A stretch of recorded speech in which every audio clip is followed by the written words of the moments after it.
Hello बच्चों, तो स्वागत है आप सभी का एक बार फिर से आपके अपने channel black board physics classes में। आज हम आपके लिए लेकर आए हैं चैप्टर 2 का long type VBI question. Chapter 2 आपके 12th एग्जाम में 2024 के एग्जाम में बहुत फायदा करेगा ये क्वेश्चन। आज कुल मिला के हम लोग बच्चों 4 क्वेश्चंस पढ़ने वाले हैं यहाँ पे। तो एक बार ओवरव्यू देख लीजिए आप कि आपको जो क्वेश्चंस आपको फायदा में लगेगा कि जो आता है उसको स्किप कर दीजिएगा, जो नहीं आता उसको पढ़ लीजिएगा। तो सबसे पहले तो हम लोग जो है एक डाइपोल के कारण इलेक्ट्रिक पोटेंशियल निकालेंगे बच्चों, ठीक है। ये हमारा 5 नंबर का सवाल होता है और ये 2021 के एग्जाम में आया हुआ था, पूछा हुआ था क्वेश्चन, ठीक है। उसके बाद बच्चों हम लोग पढ़ेंगे कि दूसरा जो हमारा सवाल होगा, ऐसे नंबर 3 लिखा लेकिन दूसरा सवाल होगा कि डिफाइन, हमको क्या करना है कैपेसिटर का डेफिनेशन, और हमसे पूछा है कि एनर्जी कितना स्टोर होता है एक कैपेसिटर में, साथ ही एनर्जी डेंसिटी पूछा हुआ है, ठीक है। तो इस सवाल को हम लोग सॉल्व करेंगे। यहाँ पर एक न्यूमेरिकल था बच्चों, तो न्यूमेरिकल को हमने स्किप कर दिया है, ठीक है ना। वीवीआई वो क्योंकि न्यूमेरिकल्स रिपीट नहीं होते हैं बहुत ज्यादा और 5 नंबर के लिए है, इसीलिए न्यूमेरिकल का अगर वीडियो आप कहेंगे तो हम अलग से आपके लिए अपलोड कर देंगे बच्चों। अगला जो सवाल है आपका हम करेंगे वो एक कंपाउंड जो है वो डाइलेक्ट्रिक के साथ, यानी कैपेसिटर के बीच में अंदर में हम डाइलेक्ट्रिक भर के और तब उसका कैपेसिटेंस निकालेंगे। बहुत सारा डाइलेक्ट्रिक भरने के बाद निकालेंगे। और हमारा चौथा जो क्वेश्चन होगा बच्चों, चौथा क्वेश्चन होगा कि वैन डे ग्राफ जनरेटर को हम लोग पढ़ेंगे पूरा पूरा, ठीक है, और उसको सॉल्व करेंगे। तो चलिए इस वीडियो की शुरुआत करते हैं। और आप लोग बच्चों, आप सभी से रिक्वेस्ट है कि आप लोग जो है चैनल को सब्सक्राइब जरूर कर दें और वीडियो को ज्यादा से ज्यादा शेयर करें। यदि आपको लगता है कि ये वीडियो आपके फायदे का है तो दूसरों को भी फायदा मिलना चाहिए। तो चलिए बच्चों शुरू किया जाए आज के वीडियो का। एक बार फिर से आप सभी का स्वागत करते हैं। आज हम लोग पढ़ने वाले हैं chapter 2 electric potential and capacitor, यानी कि विद्युत विभव तथा धारिता का लॉन्ग टाइप वीवीआई क्वेश्चन, जो आपके एग्जाम के हिसाब से बहुत ज्यादा इंपॉर्टेंट होने वाला है। आज का हमारा पहला सवाल है बच्चों कि छोटे विद्युतीय द्विध्रुव के कारण एक बिंदु पर विद्युत विभव के व्यंजक स्थापित करें, यानी कि establish expression for electric potential at a point due to a small electric dipole. एक स्मॉल इलेक्ट्रिक डाइपोल के कारण बच्चों हमें इलेक्ट्रिक पोटेंशियल निकालना है। साथ ही साथ देख लीजिए 2021 के एनुअल एग्जाम में ये क्वेश्चन पूछा गया था। तो चलिए शुरुआत करते हैं। ये एक डेरिवेशन है और इसको बहुत प्यार से, बहुत आराम से हम लोग समझने वाले हैं बच्चों। तो चलिए शुरू किया जाए आज के वीडियो को। सबसे पहले तो हम एक इलेक्ट्रिक डाइपोल ले लेते हैं, और डाइपोल जैसा कि आप समझते हैं बच्चों, डाइपोल क्या होता है। तो डाइपोल होता है बच्चों कि यहां पर हमारे पास, देखिए ध्यान से बच्चों,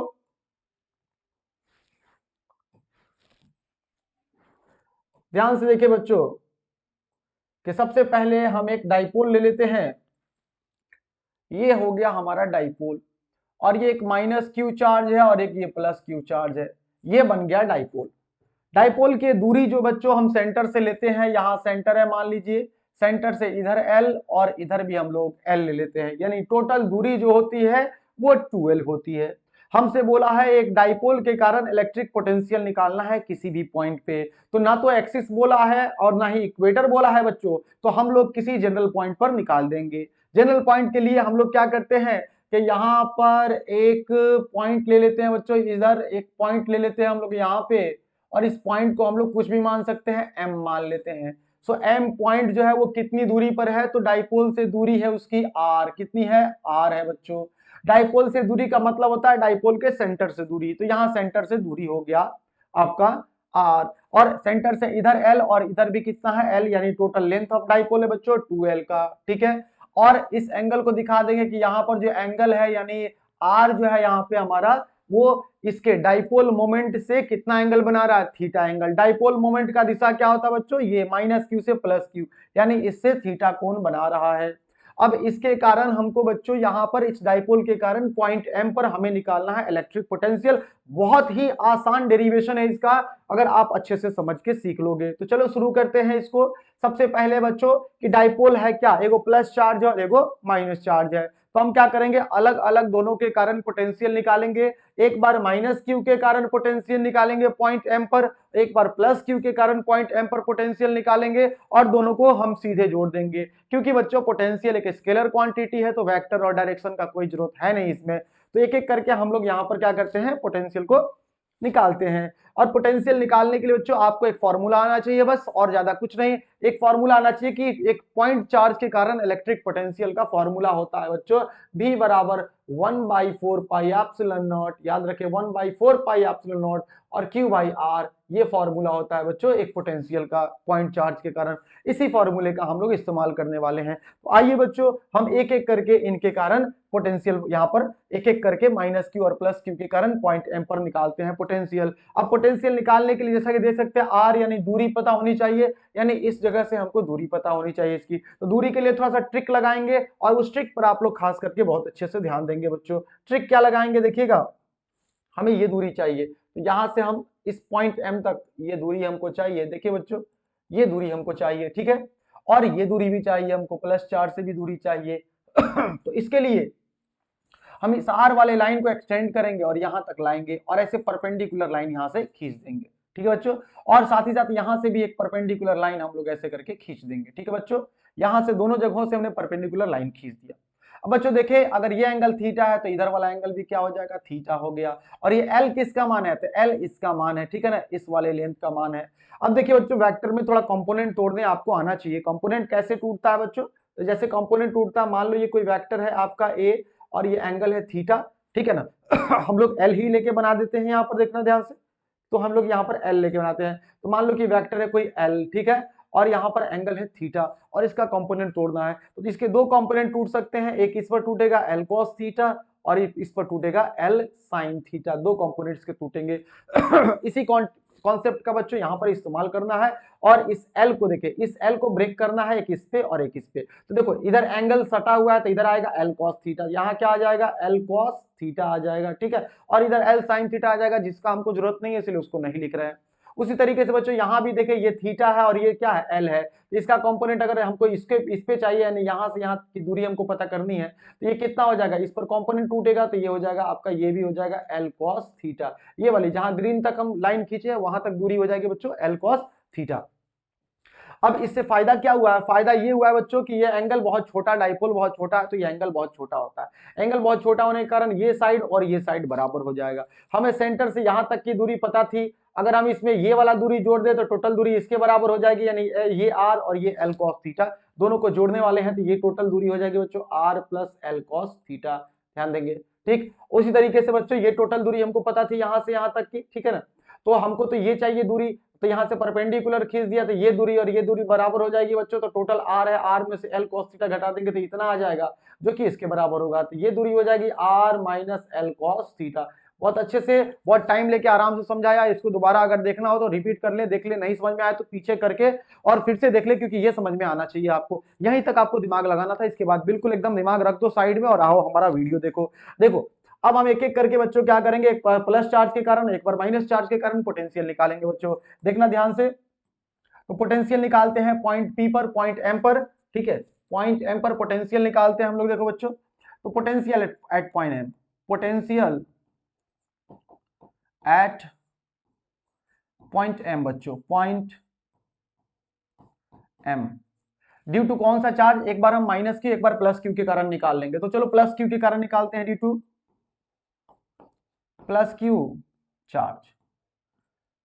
अब पोटेंशियल का फॉर्मूला यहां पर हम लिखे हैं आपके लिए बच्चों। देखो तो V जो प्लस क्यू के कारण हो जाएगा, फॉर्मूला होता है 1/4 pi epsilon naught and Q by r. तो Q कितना है बच्चों, Q है plus Q, Q by r. और यहां से दूरी क्या है बच्चों, R इसकी R minus l cos theta, R minus l cos theta हो जाएगा, ठीक है। ओके, अब हम इसको क्या करेंगे बच्चों, समीकरण 1 मान लेंगे। इक्वेशन हमारा क्या हो जाएगा, ये 1 हो जाएगा। अब ध्यान दे बच्चों, यहाँ पे इसको मिटा देते हैं और अब हम निकालते हैं पोटेंशियल कहां, पॉइंट एम पर, किसके कारण, माइनस क्यू चार्ज के कारण बच्चों। तो माइनस क्यू चार्ज के कारण देखिए बच्चों पोटेंशियल लिखेंगे फिर से हम लोग, potential at point P, point M sorry, due to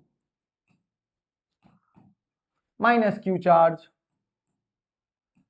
तो अब हम माइनस क्यू चार्ज के कारण पोटेंशियल निकालेंगे वहां पे, तो लिख देंगे V due to minus Q charge बच्चों, माइनस क्यू चार्ज के कारण। तो फॉर्मूला हमारा याद है 1/4 पाई एप्सिलॉन नॉट, और चार्ज क्योंकि माइनस है और पोटेंशियल स्केलर होता है, जो स्केलर होता है उसको साइन भी जाता है, तो माइनस का साइन जाएगा यहाँ पे, तो minus Q by r. R देख ले बच्चों दूरी कितनी है इसकी, तो r plus L cos theta. यहाँ दूरी हो गई बच्चों are plus L cos theta, ध्यान देंगे। अब ये माइनस को बाहर लिख लेते हैं यहाँ पे, अच्छा रहेगा हमारे लिए। माइनस क्यू बराबर हो जाएगा -1/4 pi epsilon naught Q by r plus L cos theta, Q by r plus L cos theta हो जाएगा बच्चों। अब ध्यान दीजिए, ये समीकरण हम इसको मान लेते हैं 2। तो हमारे पास एक तरफ समीकरण 1 हो गया और दूसरी तरफ समीकरण 2 हो गया। अब हमको एक एक चार्ज के कारण, माइनस के कारण, प्लस के कारण, दोनों के कारण निकाल चुके हैं। दोनों को क्या करेंगे हम, सम कर देंगे। सिंपल जो जोड़ होता है वो जोड़ कर देंगे। तो लिखेंगे एडिंग इक्वेशन 1 एंड इक्वेशन 2, समीकरण 1 और 2 को जोड़ने पर। तो कहेंगे एडिंग इक्वेशन 1 एंड इक्वेशन 2। तो समीकरण 1 और 2 को आइए बच्चों जोड़ दिया जाए जरा। तो हम एक समीकरण 1 और समीकरण 2 को जोड़ते हैं।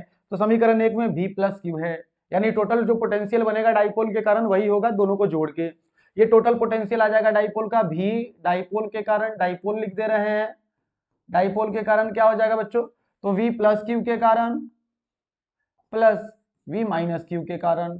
चले बच्चों, अब ये जो हमारे सब दोनों समीकरण हैं जरा इसको ध्यान से आप देख लीजिए, क्योंकि हम नेक्स्ट पेज में जाएंगे तो इनको हम लिखने वाले हैं। इसका देख लीजिए 1/4 पाई एप्सिलॉन क्यू बट्टा r minus l cos theta, और इसका है 1/4 पाई एप्सिलॉन, माइनस में साइन याद रखें, और 1/4 pi epsilon Q by r plus L cos theta, ठीक है ना। तो नेक्स्ट पेज में चलते हैं बच्चों और इन दोनों समीकरणों को जरा जोड़ते हैं टोटल।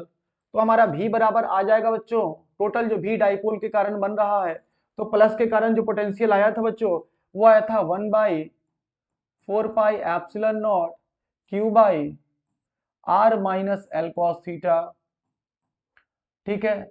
और प्लस यहां पर जोड़ना है, लेकिन साइन क्योंकि माइनस का है तो प्लस माइनस क्या हो जाएगा, माइनस हो जाएगा, ठीक है ना। या नहीं तो आप लिख के माइनस करें फिर, लेकिन हम डायरेक्ट आपके लिए कर दे रहे हैं। प्लस यहाँ पर साइन होता लेकिन उसका माइनस है, तो प्लस माइनस माइनस से माइनस हो जाएगा। 1/4 पाई एप्सिलॉन नॉट, अगेन वहां पर क्या है, Q by r plus L cos theta, r plus L cos theta हो जाएगा। बच्चों जो कॉमन है उसको बाहर निकाल लिया जाए, तो कॉमन को बाहर निकालेंगे तो देखिएगा ध्यान से 1/4 पाई एप्सिलॉन और क्यू ये सब कॉमन हो गया, बाहर निकल गया 4 पाई एप्सिलॉन नॉट, 4 पाई एप्सिलॉन बाहर आ गया बच्चों, क्यू बाई 4 पाई एप्सिलॉन। तो यहाँ पर अंदर क्या बचता है, तो 1 बट्टा r minus l cos theta, ठीक है। और यहाँ माइनस का साइन, और फिर इसमें भी बचता है 1 R plus L cos theta बच्चों, are plus L cos theta हो जाएगा, ठीक है ना। ओके, अब ध्यान दे कि यहाँ पे हम एलसीएम लेंगे, बाहर वाले को छेड़छाड़ नहीं करना है, वैसे ही रहेगा, Q by 4 pi epsilon not रहेगा बच्चों। अंदर वाला देखिए, अंदर वाला क्या हो जाएगा, एलसीएम, दोनों अलग अलग है तो बस दोनों को गुणा कर दे वही एलसीएम हो जाएगा। तो r minus l cos theta into r plus L cos theta हो जाएगा बच्चों, ठीक है। ओके, अब आर माइनस एल से आर माइनस एल वाला टर्म कट जाएगा तो प्लस वाला गुना हो जाएगा 1 से, तो हो जाएगा r plus L cos theta, ठीक है। माइनस का साइन यहाँ उतर जाएगा, अब आर प्लस एल से आर प्लस एल वाला टर्म कट जाएगा, तो आर माइनस एल वाले ऊपर से गुना होगा तो r minus l cos theta हो जाएगा यहाँ पर, ठीक है।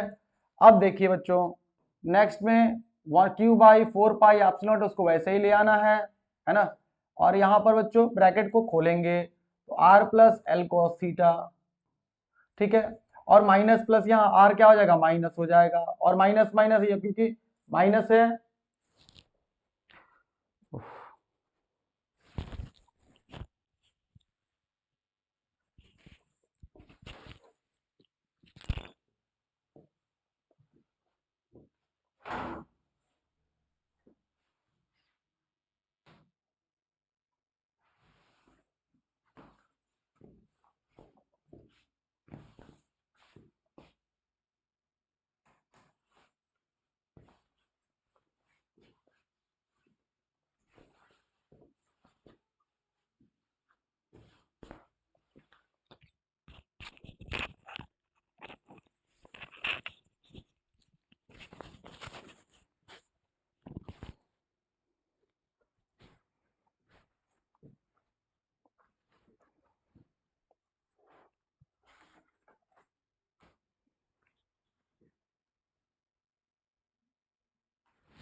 तुझ सा हंसी मैंने देखा ही नहीं।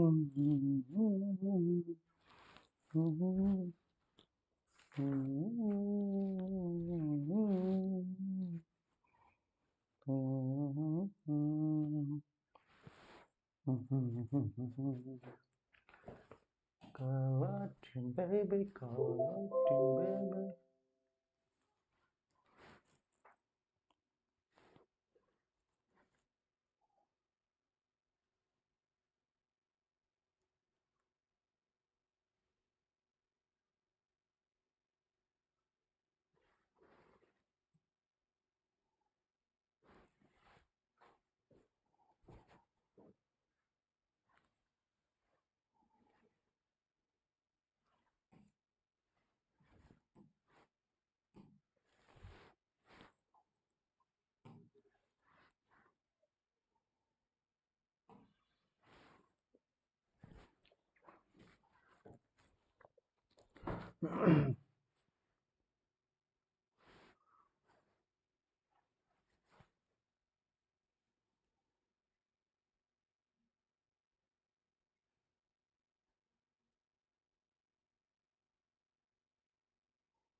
तो ध्यान दे बच्चों यहां पर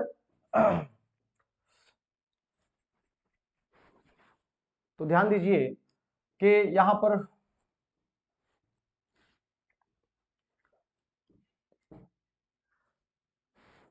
अचानक से बिजली चली गई थी बच्चों। तो चलिए इसको फिर से शुरू करते हैं। कुछ लाइन भी कट चुका है तो उसको हम लोग फिर से वापस जोड़ेंगे। तो यहाँ पर ये आर माइनस एल से माइनस वाला कटा तो प्लस वाला आ गया था, फिर यहाँ पर प्लस से प्लस वाला कटा तो यहाँ पर आ जाएगा r minus l cos theta. R minus, ध्यान दे बच्चों, यहाँ पे हो जाएगा आपका r minus l cos theta हो जाएगा। ठीक है, ओके।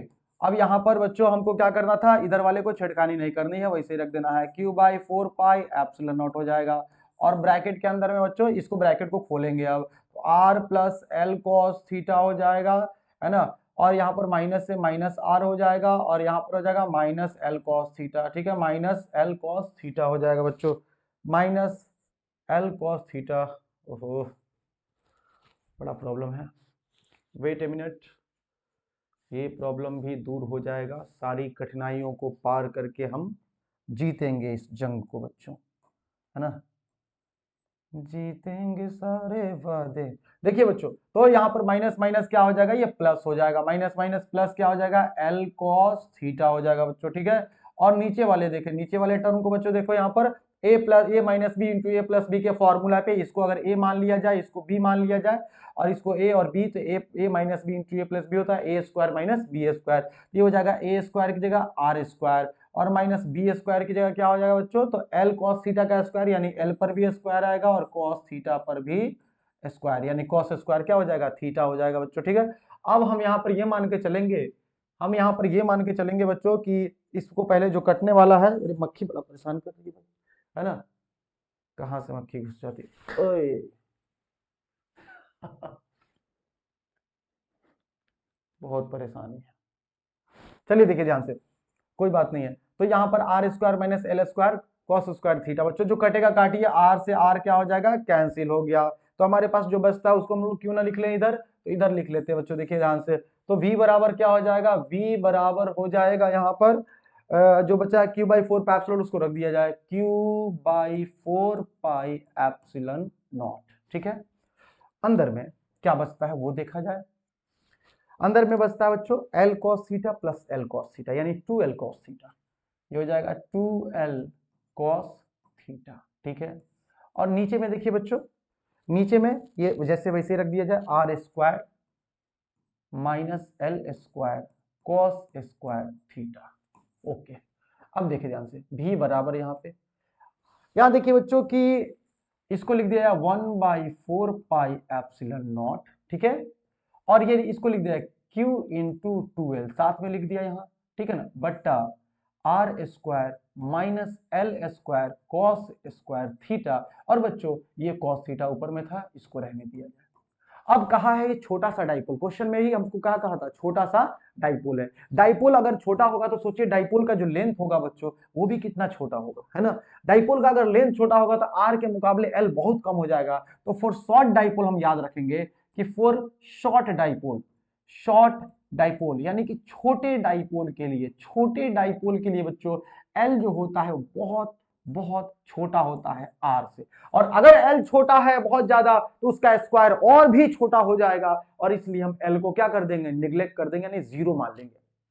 एल को क्या कर देंगे, जीरो। ये पूरा टर्म खत्म हो गया बच्चों। अब यहां ध्यान देखिएगा कि हम यहां पर एल को क्या कर सकते हैं, neglect. We can neglect l, अगर लिखना है तो लिख लीजिए यहां पर कि निग्लेक्ट एल, है ना।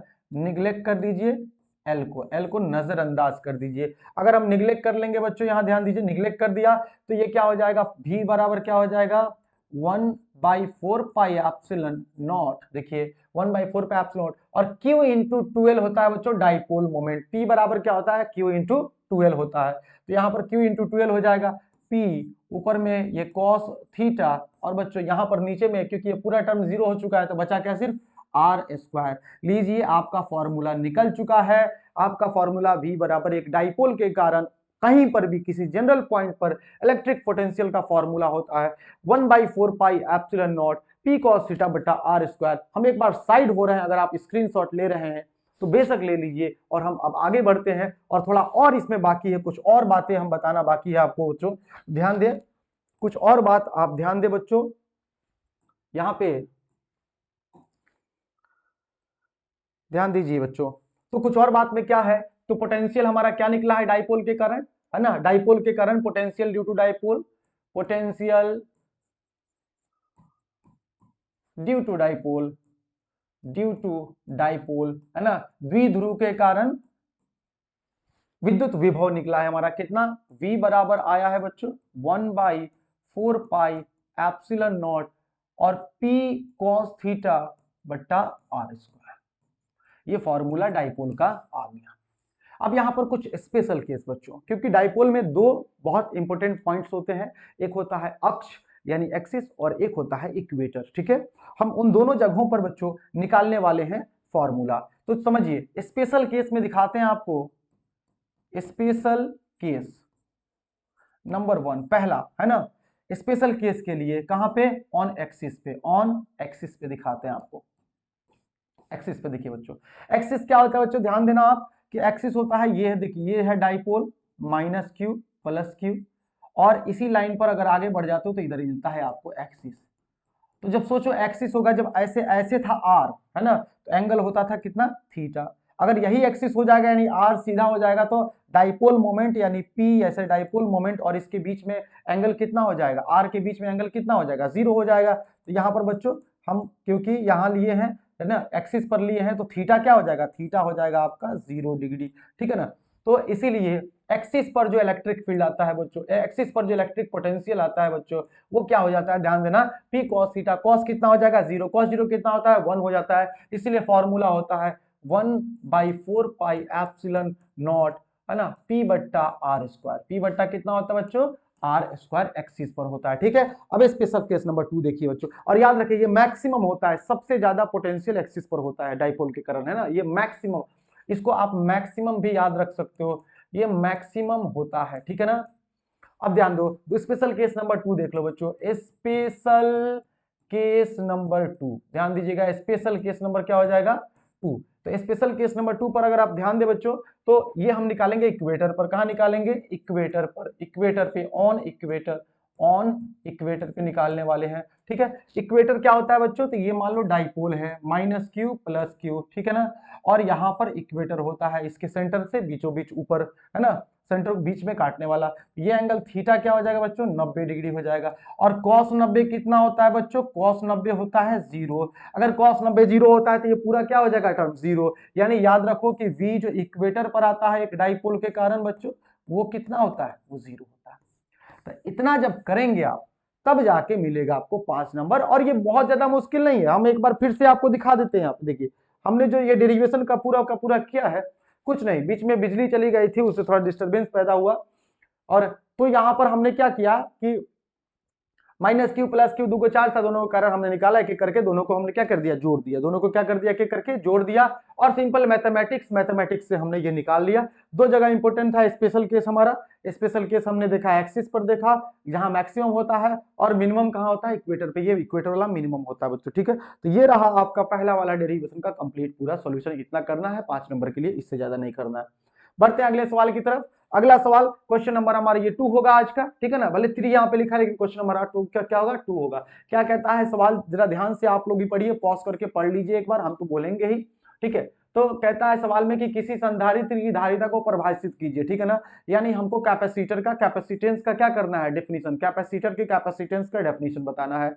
फिर कहता है derive expression for stored energy between plates of parallel plate capacitor, यानी कैपेसिटर के प्लेट के बीच में कितनी ऊर्जा स्टोर होती है, जैसा कि आप जानते हैं हाफ सी बी स्क्वायर होती है, उसका डेरिवेशन हमको करना है। और तीसरा हमको कहता है कि बताइए कि एनर्जी डेंसिटी जो कैपेसिटर की होती है वो half epsilon not E square होती है, यानी चौथा एक और डेरिवेशन है इसी में, है ना, तीसरा एक और डेरिवेशन है चीज की, ये निकालना है half epsilon not E square, यानी इसमें डेरिवेशन है। सबसे पहले डेफिनेशन, फिर आपका एक डेरिवेशन, और फिर डेरिवेशन, छोटा छोटा है, बहुत आसान होगा, इजीली समझ में आएगा। 2018 का सवाल पूछा गया है और सवाल इंपोर्टेंट है ना, इसीलिए ये सवाल रिपीट हो सकता है आपका। आइए हम इसको प्रूव करते हैं। सबसे पहले हम आपको बताएंगे कैपेसिटर, शॉर्ट टाइप का वीडियो बच्चों अगर नहीं देखा था, शॉर्ट टाइप में हमने कैपेसिटर का वहां भी डेफिनेशन कैपेसिटेंस का बताया था, लेकिन यहाँ एक बार हम फिर से आपको बताने वाले हैं, क्योंकि यहाँ पर जो लोग वो नहीं देखेंगे यहाँ से देख लेंगे, ठीक है। तो चलिए सबसे पहले हमारा जो सवाल है बच्चों आज का, क्वेश्चन नंबर जैसे 3 था तो हम उसको 3 ही रखते हैं, ठीक है।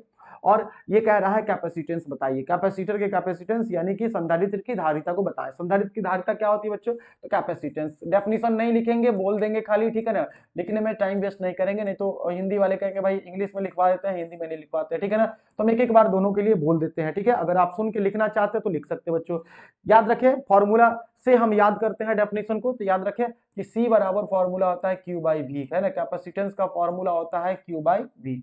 अब यहाँ पर V को अगर हम क्या कर दें, इफ V बराबर 1 वोल्ट कर दें, याद रखें अगर V को हम 1 वोल्ट कर देते हैं तो C किसके बराबर हो जाएगा, देन ध्यान रखें, देन क्या हो जाएगा, देन C बराबर V 1 हो गया आपका, तो C बराबर किसके हो जाएगा, Q के हो जाएगा। तो ध्यान रखें, इससे हम डेफिनेशन बना लेते हैं बच्चों। कैसे डेफिनेशन बोलते हैं, कहते हैं कि that charge which increases the potential by 1 volt is called capacitance of the capacitor।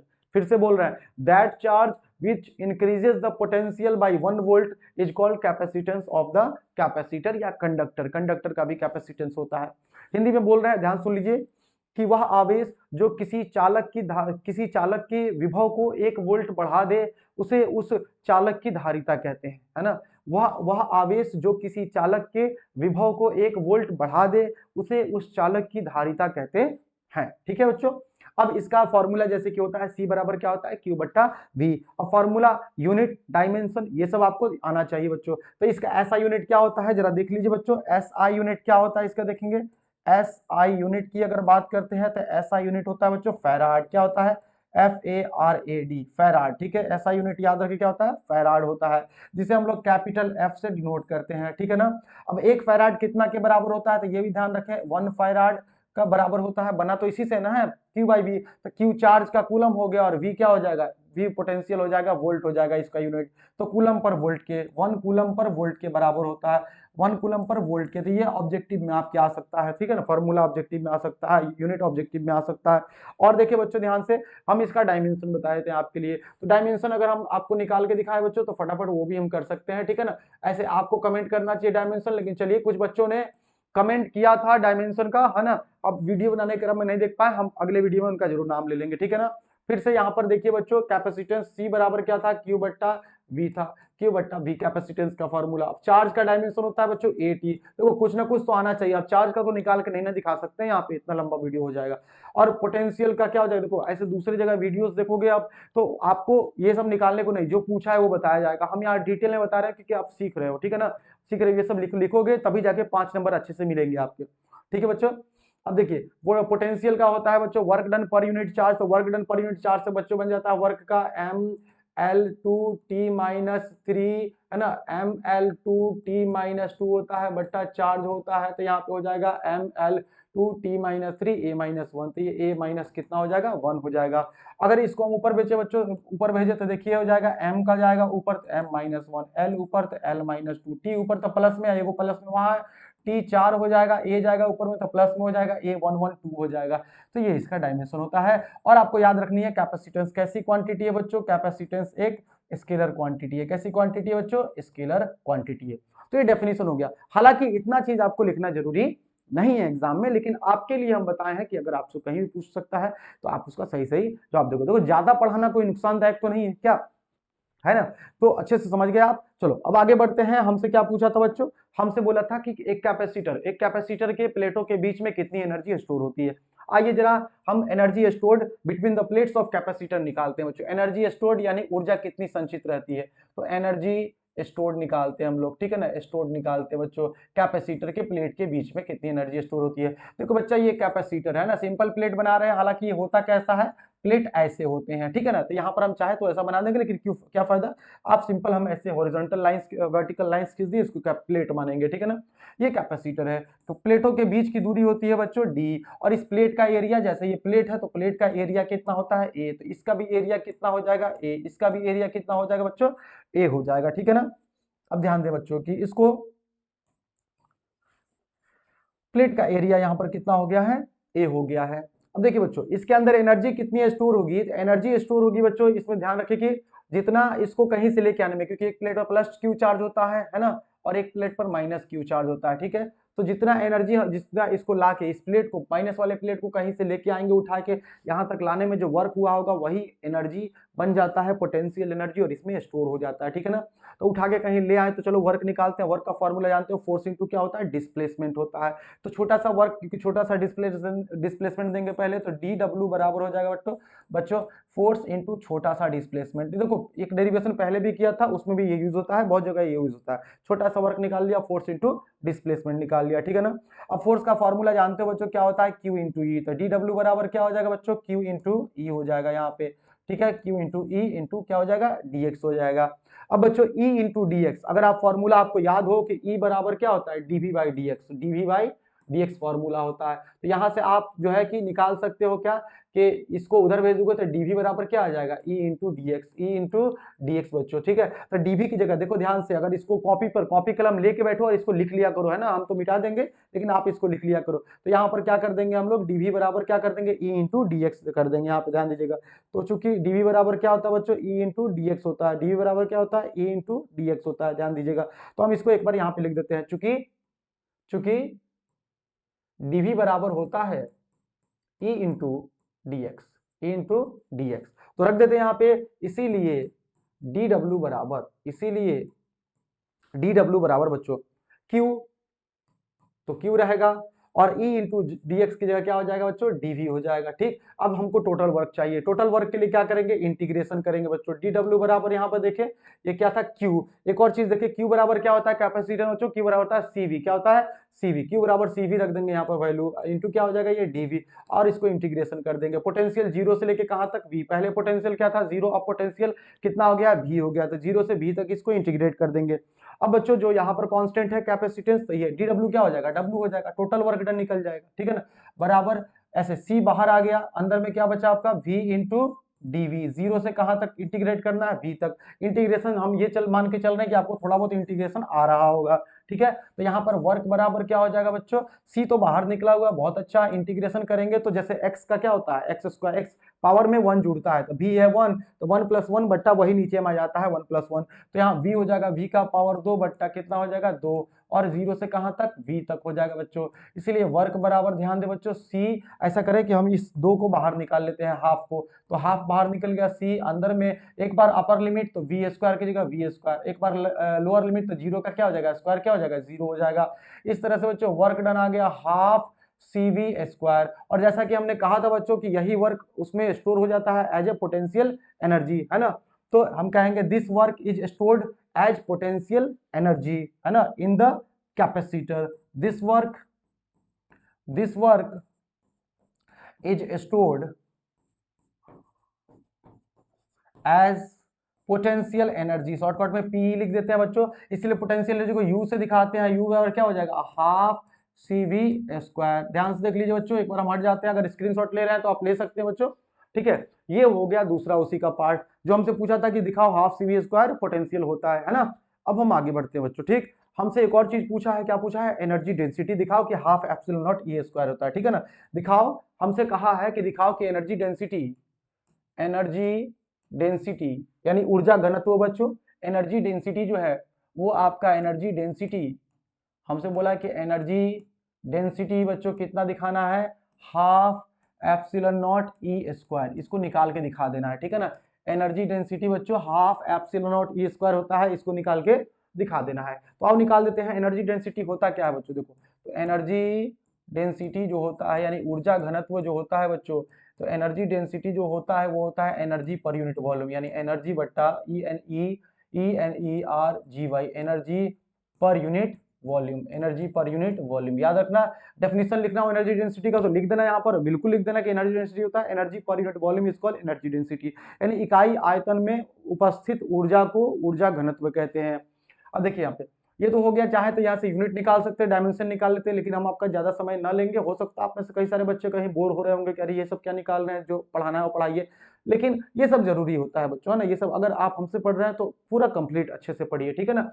भले VVI पढ़ें लेकिन इस तरीके से पढ़ें कि पूरा का पूरा कंप्लीट हो जाए आपका, है ना, कि उससे रिलेटेड किसी तरह का कोई भी सवाल आपसे पूछा जाए बच्चों, तो आप ऐसा नहीं कि हाथ पे हाथ धरे रख के जाए, है ना, तोते की तरह रट के गए, जो पूछा वो जो पढ़े वो लिखे, जो नहीं पढ़े वो ना लिखे, तो ऐसा ना करे बच्चों।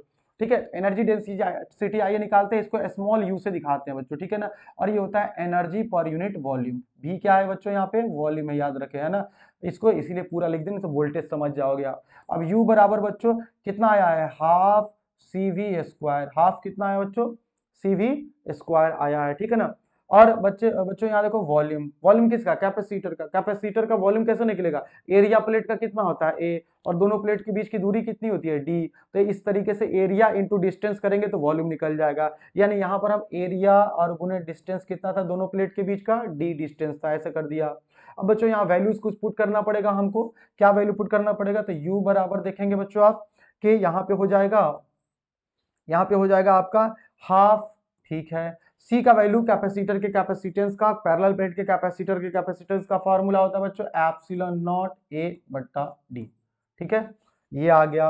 और इंटू V का स्क्वायर, बच्चों V बराबर क्या होता है, E इंटू DR, अभी अभी देखा था आपने फॉर्मूला, V बराबर क्या होता है, V बराबर होता है E इंटू DX, पढ़ा, कोई बात नहीं, DX DR दोनों यूज होता है। DX क्या है बच्चों, डिस्टेंस है, और दोनों प्लेटों के बीच का डिस्टेंस कितना होता है, D होता है ना, D दोनों प्लेटों के बीच का, देखो बना देते हैं कैपेसिटर, कंफ्यूज मत हो, प्लेट का एरिया A और ये दोनों के बीच का दूरी कितना हो गया, D हो गया, ठीक है। तो यहां से हम लोग V का भी वैल्यू चेंज कर देते हैं, V स्क्वायर है, V को क्या लिख सकते हैं, E इंटू DR, मतलब E इंटू D लिख सकते हैं, तो E इंटू D का क्या हो जाएगा बच्चों, स्क्वायर हो जाएगा, है ना। तो या इसको हम सीधे लिख देते हैं E square D square, E square और D स्क्वायर लिख देते हैं, ठीक है बच्चों। और नीचे में जो था A इंटू डी, उसको रहने दीजिए, A इंटू डी को रहने दीजिए, तो A इंटू डी आ गया अपनी जगह। एरिया से एरिया कट गया बच्चों, D से क्या कट गया, डी स्क्वायर से क्या कट गया, D स्क्वायर कटा। एनर्जी डेंसिटी कितना आ गया बच्चों, एकदम हाफ एप्सिलॉन नॉट यहाँ बचा, और एक बचा E स्क्वायर, इस तरह से एनर्जी डेंसिटी भी निकल गया। तो ये हो गया प्रूफ, जो हमसे पूछा था, टोटल का टोटल कंप्लीट आपका सॉल्यूशन हो गया बच्चों। ध्यान से आप देखें इसको, पूरा का पूरा कंप्लीट हो गया बच्चों। कमेंट करो, कमेंट करोगे तब हमको पता चलेगा कौन कौन पढ़ रहा है, देख रहा है, नहीं देख रहा है। कमेंट करते नहीं हो तो हमारा तो मोरल डाउन हो जाएगा ना, हमारा जो आत्मविश्वास है बनाने का, ये तो दिक्कत हो जाएगा ना फिर आपको, है ना। तो यहाँ देखो, इस सवाल का हमने पूरा का पूरा सोल्यूशन किया, ठीक है ना, जिसमें पूछा था कि कैपेसिटर की कैपेसिटेंस को बनाइए, है ना, एक्सप्रेशन निकालिए एनर्जी का और दिखाइए कि एप्सिलॉन ये स्क्वायर रहता है। तो हमने पूरा कंप्लीट इसको डिराइव किया 5 नंबर के लिए आपके, ठीक है बच्चों। तो अब इस तरह से ये जो आप देख सकते हैं आपके सामने, यहाँ स्क्रीनशॉट आप लिया ही होगा आपने, आप इसको अच्छे से कंप्लीट कर लेना बच्चों। अब बढ़ते हम अगले सवाल की तरफ, है ना। हमारा नेक्स्ट क्वेश्चन क्या है बच्चों, देखिए आपके सामने है, 2016 में पूछा हुआ सवाल है ये, है ना, 2016 में, जिसमें कहता है find an expression for capacity of A parallel plate capacitor, ठीक है, विथ कंपाउंड डाइलेक्ट्रिक, ठीक है, यानी कि यौगिक परावैद्युत वाले एक समानांतर प्लेट संधारित्र की धारिता के लिए एक व्यंजक प्राप्त करें। यानी कैपेसिटर के प्लेटों के बीच में डाइलेक्ट्रिक भी भरना है, कैपेसिटर के प्लेटों के बीच में डाइलेक्ट्रिक भरना है। तो आइए बड़े अच्छे से प्यार से इस सवाल को हम लोग सॉल्व करते हैं बच्चों आपके लिए, ठीक है। अब देखिए बच्चों, तो हमको बोला है कैपेसिटर के प्लेटों के बीच में जो है ना वो डाइलेक्ट्रिक भरा हुआ है। एक भरा हो, दो भरा हो, तीन भरा हो, सबके लिए निकाल सकते हैं, उसके लिए कहीं कोई दिक्कत नहीं है बच्चों। तो चलिए ध्यान से और आप लोग सभी लोग इसको देखिएगा, ठीक है बच्चों। ओके, तो आओ हम निकालते हैं एक कंपाउंड डाइलेक्ट्रिक के साथ कैपेसिटर का कैपेसिटेंस। तो सबसे पहले हम एक कैपेसिटेंस मान लेते हैं बच्चों, ध्यान के देखना ध्यान से। क्वेश्चन नंबर ये था 4, तो चौथे सवाल का हम लोग जो है सॉल्यूशन करने जा रहे हैं बच्चों। हमारे पास एक कैपेसिटर है, ऐसा कैपेसिटर ले लेते हैं, तो ये हमारा एक कैपेसिटर है, ठीक है। कैपेसिटर का जैसा कि आप जानते हैं, कैपेसिटर एक प्लस चार्ज होता है, एक पर माइनस, जितना प्लस उतना माइनस रहता है। दोनों प्लेट के बीच की दूरी को हम लोग डी मानते हैं। ओहो, दोनों प्लेट के बीच की दूरी को हम लोग क्या मानते हैं, डी मानते हैं बच्चों, डी मानते हैं। प्लेट का एरिया हम लोग ए मान के चलते हैं, ठीक है बच्चों। अब ध्यान ध्यान दीजिए बच्चों कि कैपेसिटेंस का कभी भी डेरिवेशन करने के लिए एक फॉर्मूला हमारे पास है और वही फॉर्मूला हम लोग यूज करते हैं। हमको बोला है कंपाउंड डाइलेक्ट्रिक, तो क्यों ना इसके बीच में हम डाइलेक्ट्रिक भर दें। ध्यान दीजिए, इसके बीच में हम लोग भर रहे हैं डाइलेक्ट्रिक। इस तरह से कोई डाइलेक्ट्रिक मीडियम है, मतलब कुछ भी डाल दिया, जैसे लकड़ी डाल दिया या प्लास्टिक डाल दिया, कोई भी डाइलेक्ट्रिक, मतलब इंसुलेटर डालना है आपको। इंसुलेटर, डाइलेक्ट्रिक मतलब क्या होता है, इंसुलेटर होता है। तो ये डाइलेक्ट्रिक भर दिया इसमें, ठीक है, ये डाइलेक्ट्रिक इसमें भर दिया। अब इस डाइलेक्ट्रिक की थिकनेस होगी, मोटाई होगी, तो इसके थिकनेस को, मतलब यहाँ से यहाँ के थिकनेस को हम लोग ने टी मान लिया। क्या मान लिया बच्चों, टी मान लिया इसके थिकनेस को, ठीक है। तो ये टी हो गया, तो ये बाकी मीडियम क्या माना हमने, एयर, जो खाली जगह है, मैंने पूरा पहले एयर था, तो एयर पूरा डी था, अब ये हो गया आपका टी, तो एयर कितना बचा, डी माइनस टी। एयर कितना बचा बच्चों, डी माइनस टी बचा, ठीक है ना। तो अब हम कैपेसिटेंस निकालेंगे बच्चों। तो कैपेसिटेंस का फॉर्मूला होता है, ध्यान रखिएगा, सी बराबर क्या होता है, क्यू बट्टा बी। और याद रखिए सारा फॉर्मूला कैपेसिटर का इसी से डिराइव होता है, बेसिक फॉर्मूला है, सी बराबर होता है क्यू बट्टा भी। अब ध्यान दीजिए बच्चों, सी बराबर होता है क्यू बट्टा भी। अब ध्यान दीजिए बच्चों की फॉर्मूला होता है एक सिग्मा बराबर क्या होता है, हम जानते हैं कि सिग्मा बराबर होता है बच्चों क्यू बाई ए, है ना। सरफेस चार्ज डेंसिटी है ये, क्यू बाई ए। यहाँ से क्यू का मान निकाल लीजिए, सिग्मा इंटू क्या हो जाएगा बच्चों, ए हो जाएगा। इस मान को वहां हम लोग पुट कर देंगे। साथ ही साथ एक और फॉर्मूला आप बच्चों जो पोटेंशियल का होता है, चलो उसको भी यूज करेंगे, पहले इस वैल्यू को डाल देते हैं। तो सी बराबर क्या हो जाएगा, यहाँ पर क्यू की जगह हो जाएगा सिग्मा इंटू ए बटा भी। अब पोटेंशियल देखो बच्चों, पोटेंशियल जो है ये जो है आपका दोनों में अलग अलग हो जाएगा। पोटेंशियल एयर में अलग होगा, डाइलेक्ट्रिक में अलग होगा, है ना। तो हम ऐसा करते हैं, पोटेंशियल को दो पार्ट में करके लिख देते हैं। ये पोटेंशियल एयर का हो गया और ये पोटेंशियल आपका मीडियम का हो गया। ये जो मीडियम हमने इसमें डाला है, इस मीडियम का पोटेंशियल हमने Vm मान लिया, ठीक है बच्चों। अब ध्यान दीजिएगा, ऐसा क्यों माना है आपको अभी भी पता चल जाएगा, डोंट वरी। अब ठीक है, अब देखिए सी बराबर यहाँ पर हमने रहने दिया इसको सिग्मा और इंटू क्या कर दिया, इसको ए कर दिया। सिग्मा इंटू क्या कर दिया बच्चों, ए कर दिया। अब ध्यान दीजिएगा बच्चों यहाँ पर कि ध्यान दीजिएगा बच्चों कि यहाँ पर जो पोटेंशियल बनेगा वी ए, वी बराबर आपको बार बार फॉर्मूला ध्यान दिला रहे हैं, ई बराबर होता है डीवी बाई डी एक्स। क्या होता है, dV by d x. Minus रहता है लेकिन माइनस तो बस साइन को दिखाता है वहां पे। तो यहाँ से डीवी बराबर क्या आ जाता है, ई इंटू डी एक्स। ये ध्यान रखेंगे, ई into d x. D x क्या बच्चों, डी एक्स दूरी है, ठीक है ना। तो डीवी, जैसे यहाँ भी पोटेंशियल है ना, तो वी को हम चेंज करने वाले हैं इलेक्ट्रिक फील्ड के टर्म में। तो ई into d x, d x होता है दूरी, ठीक है ना। तो इलेक्ट्रिक फील्ड एयर में कितना होगा बच्चों, तो E electric field E into d x, d x मतलब दूरी। एयर की दूरी कितनी है बच्चों, तो टोटल दूरी में से क्या करो, टी हटा दो डाइलेक्ट्रिक वाला, तो बचेगा एयर का, यानी ये हो जाएगा डी माइनस टी हो जाएगा बच्चों, ठीक है ना। और देखिए प्लस ये एयर वाला निकल गया और प्लस अब मीडियम वाला बच्चों, तो वहां भी हो जाएगा ई और उसका थिकनेस कितना बच्चों, टी। तो थिकनेस कितना हो गया, टी। लेकिन एक बात और ध्यान दे कि डाइलेक्ट्रिक इलेक्ट्रिक फील्ड को घटा देता है, इस बात को बिल्कुल भी निगलेक्ट मत करें। Dielectric decreases electric field by K times. Dielectric electric field को के क्या है, डाइलेक्ट्रिक कांस्टेंट के गुना। अगर मान लो किसी का डाइलेक्ट्रिक कांस्टेंट 4 है तो वो डाइलेक्ट्रिक इलेक्ट्रिक फील्ड को 4 गुना घटा देता है। तो क्योंकि ये मीडियम का बात हो रहा है तो यहाँ पर इलेक्ट्रिक फील्ड कितना, के टाइम्स घट जाएगा। तो यहाँ पर बट्टा में क्या लग जाता है, के। इस बात को इग्नोर मत कीजिएगा, इसको ध्यान दीजिएगा, ठीक है ना। अब देखिए बच्चों आप आराम से यहाँ पे, ठीक है, देखिए यहाँ पे कि ई बराबर आपका आ रहा है सी बराबर आ रहा है सिग्मा ए बट्टा। अब यहाँ पर सिग्मा को भी बच्चों चेंज करना पड़ेगा। हम जानते हैं कैपेसिटर के दोनों प्लेटों के बीच में, है ना, ये फॉर्मूला हम मिटा दे रहे हैं। आप कॉपी पे अगर लिख रहे हो तो इसको लिख लीजिएगा बच्चों यहाँ पर, है ना। ये फॉर्मूला देखिए ये फॉर्मूला मिटा के हम एक और फॉर्मूला यहाँ लिखने जा रहे हैं।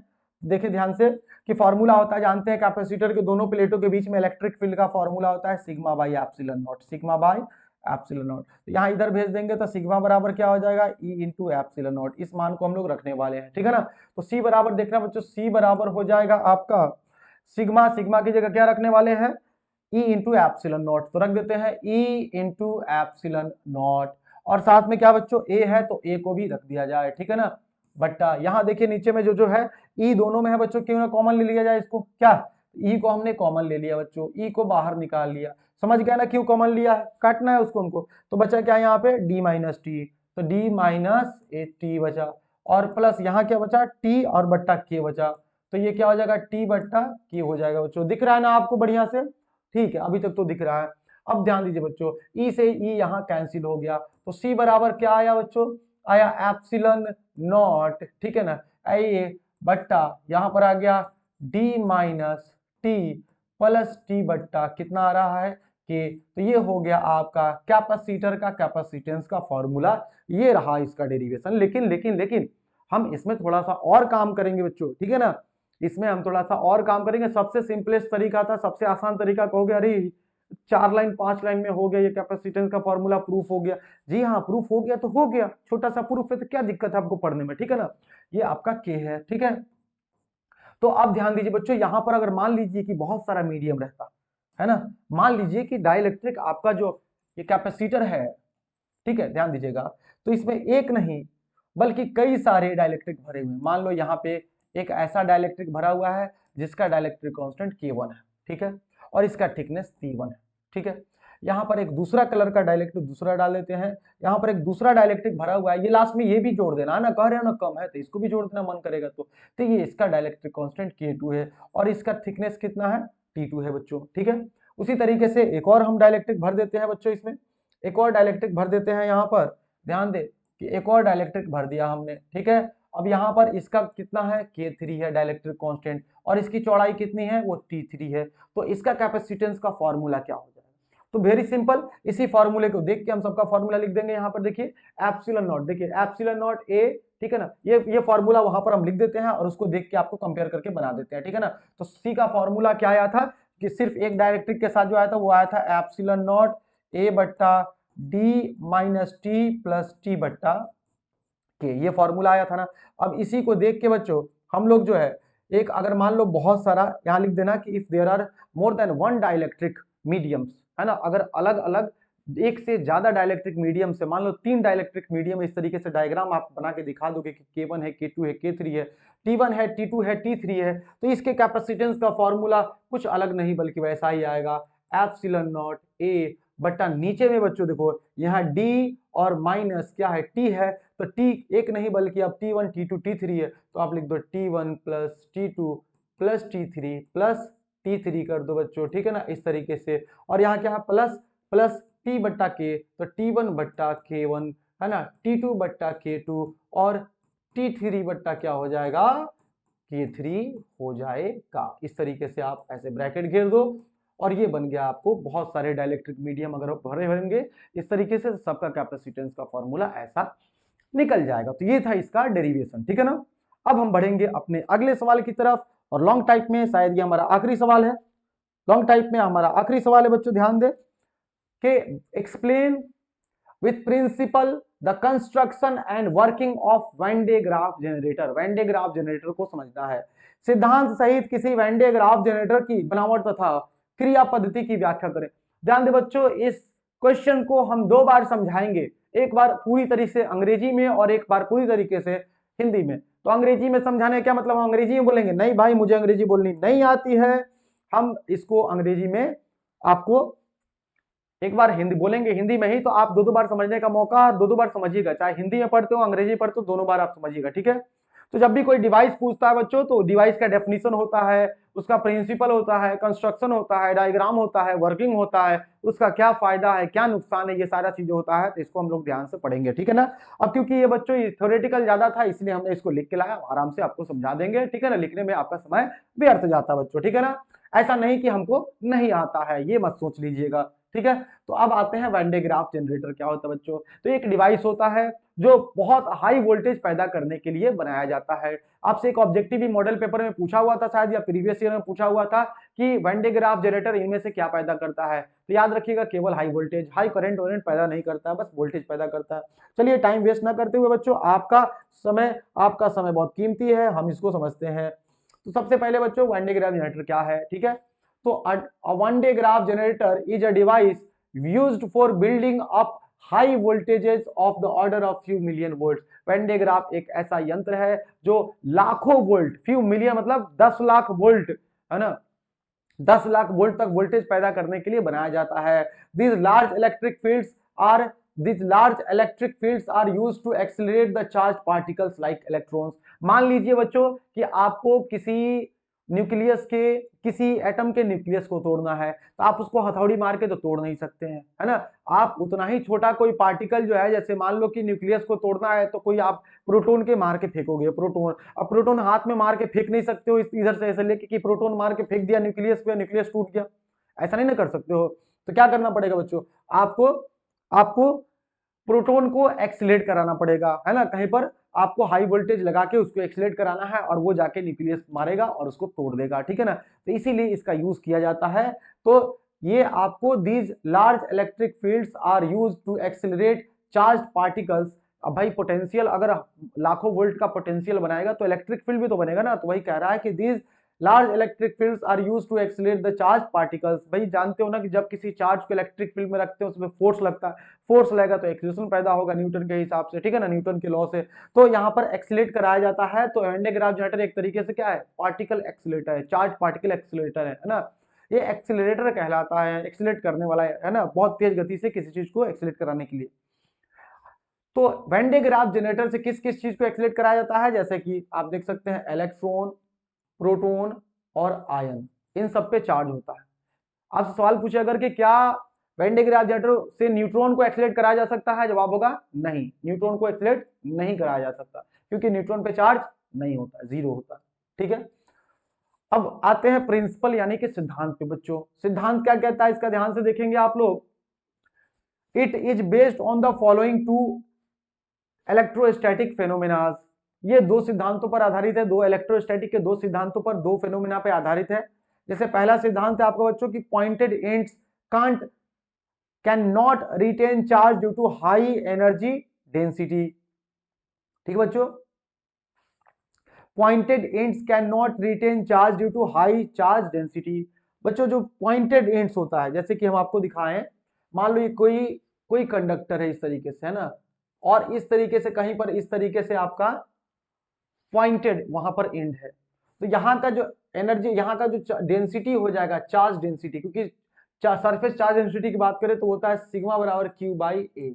ठीक है बच्चों, अब यहाँ का रेडियस जो है वो बहुत छोटा हो जाएगा, और एरिया का फॉर्मूला क्या होता है, इस गोले के एरिया का फॉर्मूला क्या होता है, 4 पाई आर स्क्वायर। तो यहाँ हो जाएगा 4 पाई आर स्क्वायर, तो क्योंकि रेडियस बहुत छोटा है बच्चों, रेडियस बहुत छोटा है, तो इस हिसाब से यहाँ का सरफेस चार्ज डेंसिटी क्या हो जाएगा, बहुत ज्यादा। और सरफेस चार्ज डेंसिटी बहुत ज्यादा हो जाएगा तो ये बहुत ज्यादा चार्ज को स्टोर करके नहीं रख सकता, इस चार्ज का लीकेज होने लगता है। ठीक है, तो ये पहला सिद्धांत है आपका। दूसरा है कि if an electric charge is given to spherical conductor it gets distributed over its surface. अगर किसी सरफेस को, आपको किसी गोले को इलेक्ट्रिक चार्ज दोगे तो वो सरफेस पे चला जाता है। मान लो ये कोई गोला है ना, अब इसमें चार्ज ऐसे करके दे दिया तो चार्ज यहाँ पे नहीं रहेगा, है ना। मान लो ये कोई गोला है तो चार्ज अंदर में, भीतर में नहीं रहेगा, सारा का सारा चार्ज, क्योंकि रिपल्सन का फोर्स लगेगा, ये इधर भागेगा, इधर भागेगा, इधर भागेगा, इधर भागेगा, और चार्ज कहाँ रहेगा, चार्ज केवल उसके सरफेस पे रहता है, उसके सतह पर चार्ज रहता है। तो ये दो सिद्धांत पर ये काम करता है वैन डे ग्राफ जनरेटर। उम्मीद है कि आपको बहुत अच्छे से समझ में आ रही होगी। पहला सिद्धांत ये था कि पॉइंटेड जो किनारे होते हैं, पॉइंटेड एंड्स जो होते हैं, उन पर सरफेस चार्ज डेंसिटी बहुत ज्यादा होती है, इस कारण से वो बहुत ज्यादा चार्ज को होल्ड नहीं कर सकते, रख नहीं सकते।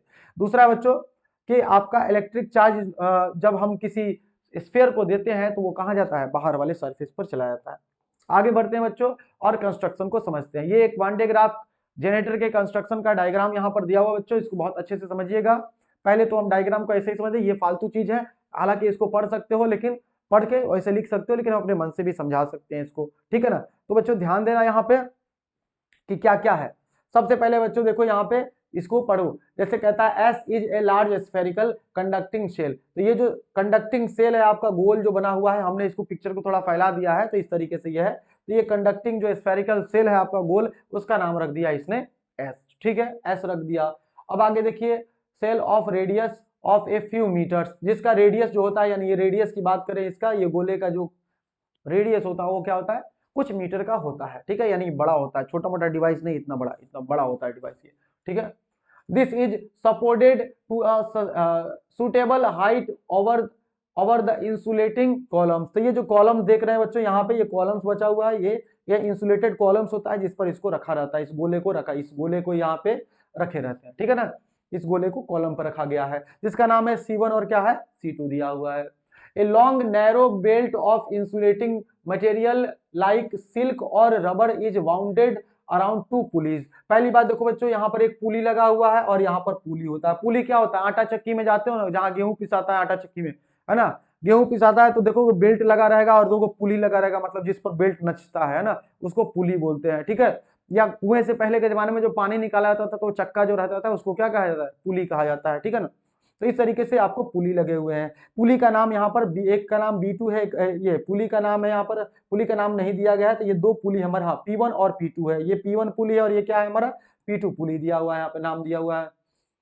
आगे देखिए बच्चों, और ये इस पुली पर एक बेल्ट, जैसे आटा चक्की में बेल्ट लगा रहा था उसी तरीके से बेल्ट लगा हुआ है। और बेल्ट कैसा है बच्चों, इंसुलेटेड बेल्ट है, ध्यान रखें, इंसुलेटेड बेल्ट मतलब ऐसा नहीं कंडक्टर का नहीं, इंसुलेटर का बना होगा, जैसे सिल्क का बना हो सकता है या रबड़ का बना हो सकता है, सिल्क का या रबड़ का बना हो सकता है बच्चों, ठीक है।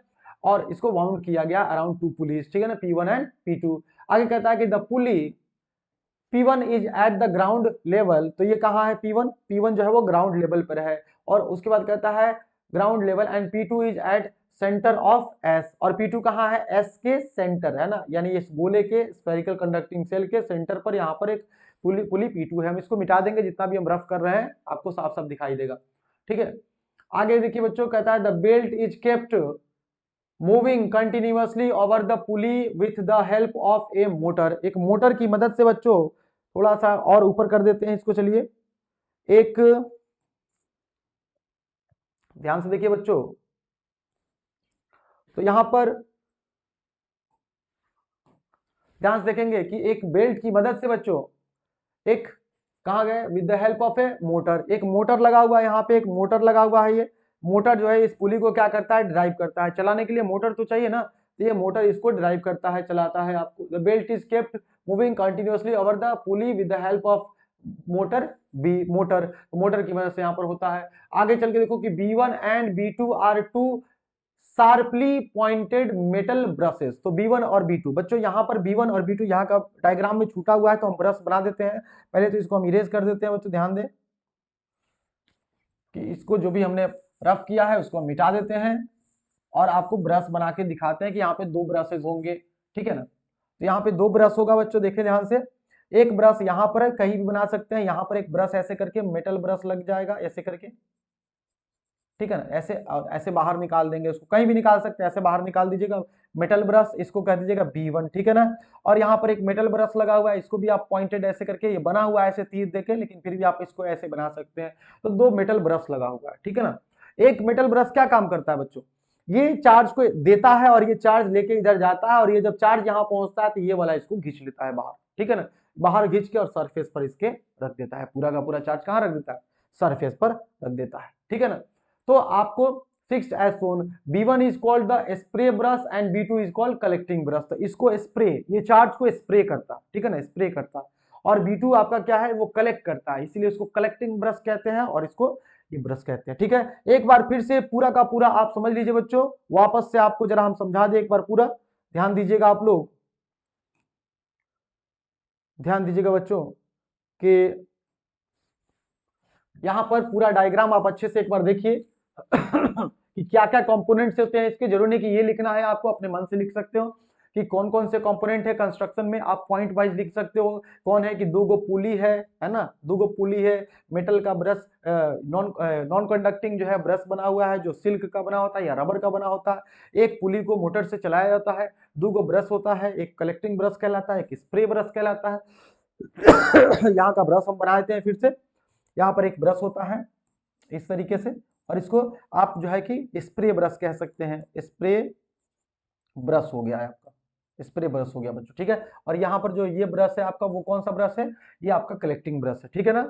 ओके, अब ध्यान दें कंस्ट्रक्शन में ये सब होता है। अब कंस्ट्रक्शन के बाद आते हैं बच्चों इसके वर्किंग पर, और ध्यान देना वर्किंग, इसका ध्यान देना बच्चों बहुत अच्छे से।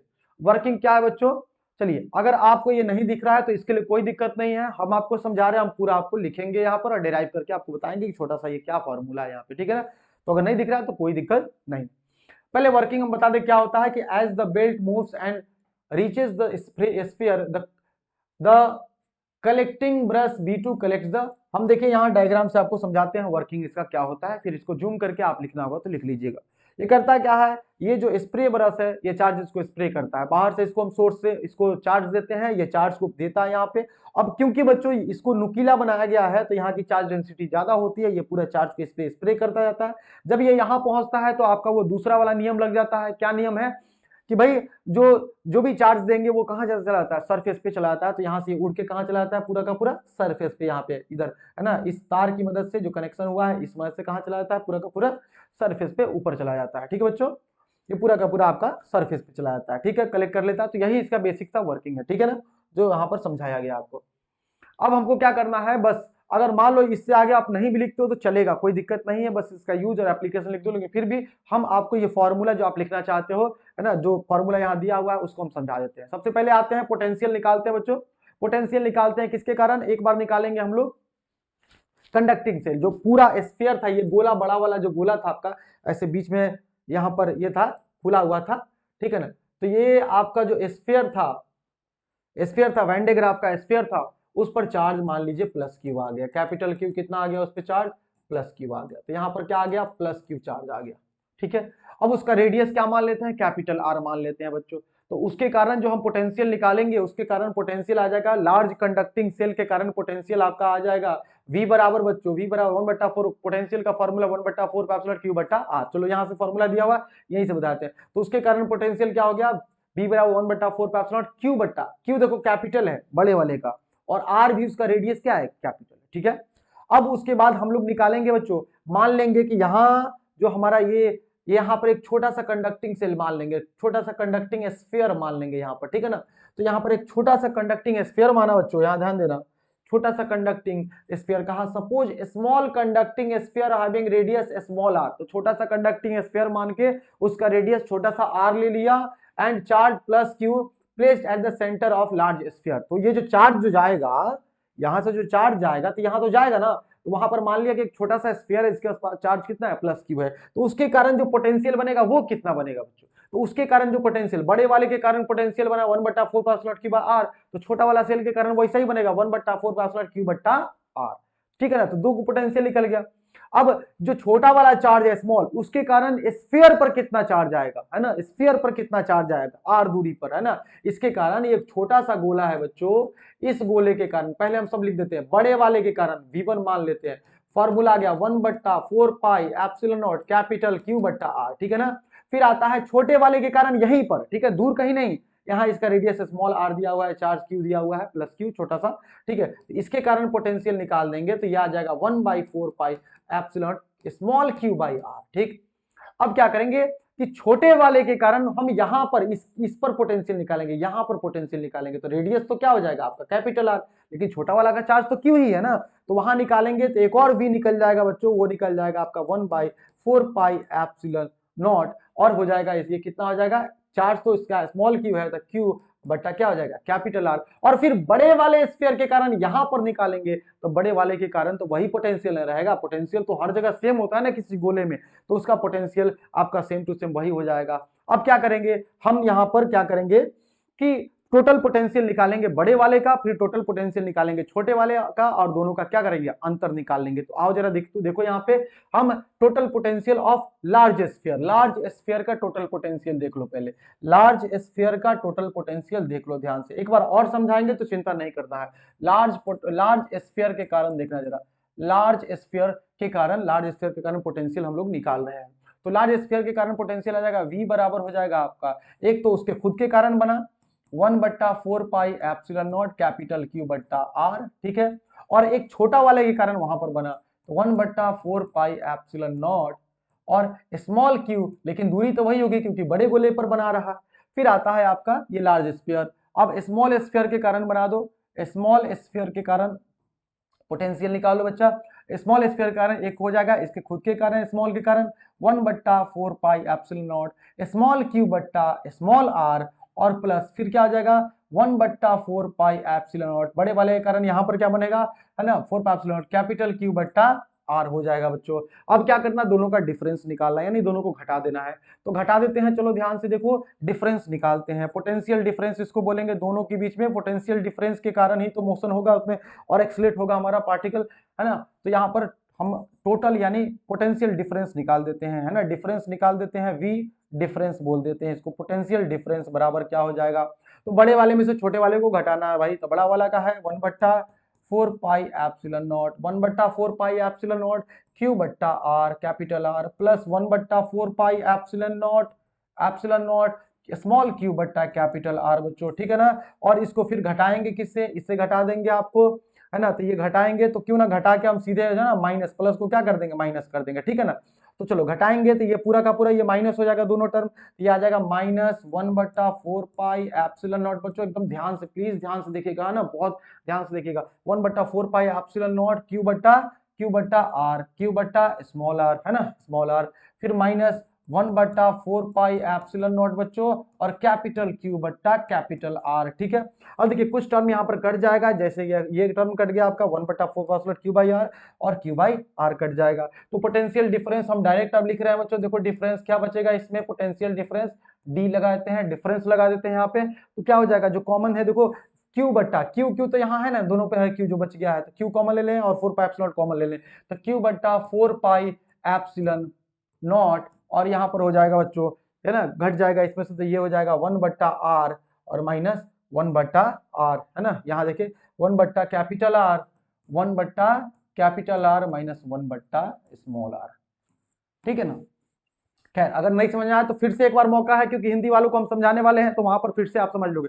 ऐसे समझ में आया होगा, हमने पूरा एफर्ट अपना लगा दिया इसको समझाने के लिए, ठीक है। ध्यान दीजिए बच्चों, यहाँ पे ये था हमारा वेन डे ग्राफ, लेकिन अभी बाकी है, अभी इंग्लिश वालों के लिए बाकी है ना। वेन डे ग्राफ में इसका यूज क्या होता है, वेन डे ग्राफ का यूज क्या होता है बच्चों, वेन डे ग्राफ का, तो ध्यान दें कि it is use to create high potential of a range of few million volt तक के लिए, है ना, हमने लाखों वोल्ट पैदा करने के लिए इसका इस्तेमाल किया जाता है हिंदी में, है ना। हिंदी वाले ये हिंदी में नहीं है तो हम बोलेंगे तो इसको वापस आके सुन के दोबारा लिख लेना, ठीक है। अच्छा दूसरा है it is use to accelerate projectile like protons neutrons ETC, मतलब ये चार्ज पार्टिकल्स को एक्सलेट करने के काम में आता है। बहुत ज्यादा नहीं लिखना, एक लाइन लिख देना है इसका, हो गया, इधर नहीं लिखना है ये सब, ठीक है ना। आगे है यहाँ पे कि it is use to study collision experiment in physics, physics में टक्कर का कैसे रिएक्शन होता है, माने कोई चीज टकराती है तो क्या क्या होता है उसके साथ, उसको हम पढ़ने के लिए इसका इस्तेमाल करते हैं, ठीक है ना। इसको हम स्टडी करते हैं, आपको यूज टू स्टडी कोलिजन देख लिया। Such beams are use for treatment of cancer, cancer के लिए, कैंसर को ठीक करने के लिए भी इसका इस्तेमाल किया जाता है, तो ये यूज है। इसमें से एक दो पॉइंट लिख दोगे काफी है, बहुत ज्यादा, ठीक है ना, नहीं लिखना है आपको। लिमिटेशन यानी हर चीज का कमी होता है भाई, कि वो उसको किस चीज में इस्तेमाल नहीं कर सकते हैं, तो इसका लिमिटेशन क्या है, तो it produces very low intensity of current as compare to voltage, है ना। ये बहुत बहुत जो है कि लो इंटेंसिटी ऑफ करंट पैदा करता है।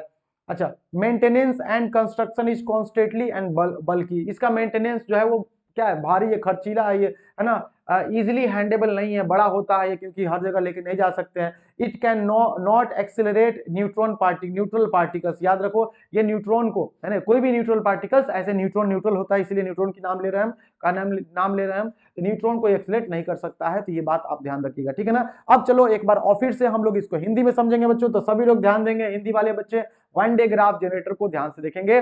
वन डे ग्राफ जनरेटर क्या है, यहाँ पढ़ लीजिए, वन डे जनित्र बोलते हैं इसको, एक यंत्र है जो एक उच्च विभव यानी वोल्ट का निर्माण करता है, जो 10 लाख वोल्ट से भी अधिक विभवांतर का होता है, ठीक है। इसमें अधिक विद्युत क्षेत्र का उपयोग आवेशित कणों को त्वरित करने के लिए किया जाता है, जैसे कि इलेक्ट्रॉन, प्रोटॉन और आयन अन्य अधिक आवृत्ति के लिए, ठीक है। सिद्धांत क्या है बच्चों, तो दो गुण सिद्धांत है इसका, जैसा कि अंग्रेजी में देखा उसे हिंदी में देख रहे हैं हम लोग। यह निम्नलिखित दो स्थिर विद्युत की घटनाओं पर आधारित है बच्चों, जैसे नुकीले सिरों का पृष्ठ घनत्व अधिक होने के कारण ये किसी भी आवेशित कणों को रोक नहीं सकता, है ना।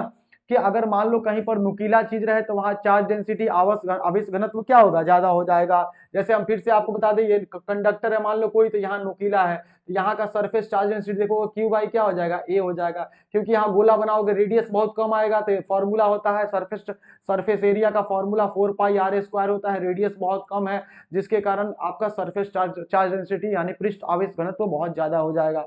बहुत ज्यादा होने के कारण जल्दी ये चार्ज डेंसिटी इसका ज्यादा बढ़ जाएगा, तो इसके कारण यहाँ पर ज्यादा चार्ज नहीं रह सकता है, ठीक है, लीकेज होने लगेगा चार्ज का, ठीक है, एक ये सिद्धांत है। दूसरा सिद्धांत यह है कि यदि किसी गोलीय चालक पर आवेश दिया जाए तो आवेश गोलीय चालक के बाहरी सतह पर वितरित हो जाता है। मतलब किसी गोलीय चालक को अगर आप चार्ज दोगे, ऐसे करके चार्ज दे दोगे, तो वो सब चार्ज भाग के कहाँ चला जाएगा, सब चार्ज भाग के सरफेस पर चला जाएगा, बाहर चला जाएगा। क्यों जाता है बाहर, रिपल्सन के कारण, चार्जेस के बीच में रिपल्सन लगता है, ये रिपल्सन लगा, रिपल्सन लगा, रिपल्सन लगा, ये बाहर भाग जाता है बच्चों, ठीक है ना।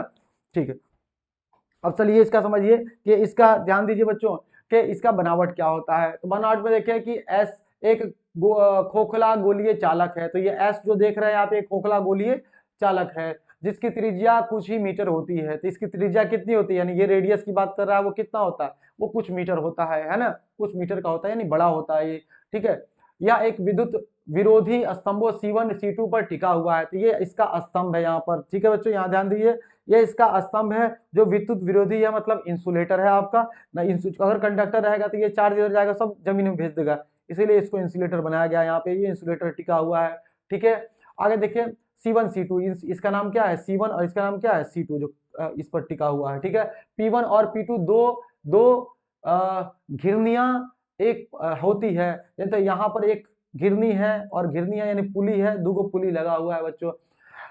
आगे देखिए घिरनियां हैं जिनमें से होकर विद्युत विरोधी पदार्थ जैसे रबड़ या रेशम की बनी हुई एक पट्टी गुजरती है। तो ये जो पट्टी है बच्चों, ये एक इंसुलेटर का बना है, जैसे रबड़ हो गया या सिल्क हो गया, उसका बना होता है पट्टी, ठीक है ना। जैसे आटा चक्की में होता है ना घूमने वाला पट्टी जो होता है, उस तरीके से आटा चक्की वाला घूमने वाला पट्टी बेल्ट जो देखे, उसी तरीके से बेल्ट ये होता है। और आटा चक्की में जो घुमाने वाला जिस पर बेल्ट कसा हुआ रहता है, जो घूमता है, चक्का जो घूमता है, उसी को पुली कहते हैं। सेम उसी तरीके से है। आगे देखिए नीचे की घिरनी P1 को अन्य मशीन के द्वारा घुमाया जाता है, एक मोटर के द्वारा, इधर से मोटर है बच्चों, इस मोटर के द्वारा इस पुली को घुमाते हैं, तो ये पुली भी घूमने लगता है, घुमाया जाता है, जिसे पट्टी ऊर्ध्वाधर तल में घिरनी की दिशा में घूमने लगती है। तो ये पट्टी ऐसे करके ये ऐसे जाता है और ये ऐसे घूमने लगता है, घूमने लगती है, घुमाया जाता है और घूमने लगती है। आगे देखिए B1 और B2 धातु की दो कंघियां हैं। तो यहाँ पर आप देख सकते हैं ये B1 है बच्चों, यहाँ पे तो ब्रश नहीं बनाया गया, तो ब्रश बना देते हैं इस तरीके से करके, ब्रश बना देते हैं यहाँ पे, ठीक है ना। एक ब्रश बना देना है, ध्यान से देखिए इधर, एक ब्रश बना देना है इस तरीके से करके, ऐसे ऐसे कर देना है और ऐसे निकाल देना, ये ब्रश बन गया, जिससे हम लोग चार्ज देंगे बाहर से कहीं से। तो ये दो ब्रश है, और एक ब्रश यहाँ पर होता है, ये जो तीर बना है ये एक तरीके का ब्रश समझ लो ये, और ये इससे कनेक्टेड होता है। अब ये चार्ज को देगा, अब चार्ज इधर जाएगा बेल्ट के सहारे, और ये चार्ज वापस खींच लेगा, क्योंकि किसी स्फीयर से अगर चार्ज दिया जाए स्फीयर को, तो वो उसके बाहरी सतह पर चला जाता है, जो दूसरा आपका प्रिंसिपल था इसका, ठीक है ना। तो वही बात यहाँ पर लिखा है कि इससे चार्ज निकलेगा और यहाँ पर चला जाएगा, इस तरीके से ये बहुत सारा वोल्टेज पैदा करता है। अब इसके आते हैं वर्किंग पे बच्चों, तो वर्किंग पे वही कहानी है। वर्किंग में जैसा हमने बताया कि यहाँ से कि चार्ज हम यहाँ से देते हैं और ये चार्ज बेल्ट के सहारे यहाँ जाता है, यहाँ से ये धीरे धीरे करके जमा करता जाता है। ये उस भिखारी की तरह ही होता है, जो भिखारी कटोरा लेके झंझनाता रहता है, झंझनाता रहता है ना। अब क्या होता है, उसको पैसा दे दिए, ज्यादा पैसा आ गया तो नोट सब क्या करेगा, वो पॉकेट में उठा के रख लेगा और ऐसे दिखाता रहेगा कि हमारे पास कुछ नहीं है, अल्लाह के नाम पे दे दो, राम के नाम पे दे दो, ऐसे करके कहता रहेगा। तो उसी तरीके से ये आपको बाहर की तरफ निकाल देता है, चार्ज को पूरा पूरा बाहर कर देता है। इसको फिर ये गरीब आदमी, इसको लगता है ये तो खाली है, इसके पास कुछ भी नहीं है, तो देते हैं इसको, देते हैं, तो ये पूरा देते जाता है उसको, ठीक है ना। इस तरीके से ये जमा करते करते लाखों वोल्ट तक जमा कर लेता है। चार्ज बढ़ता जाएगा तो पोटेंशियल बढ़ता जाएगा, पोटेंशियल लाखों वोल्ट का हो जाता है बच्चों, ठीक है ना।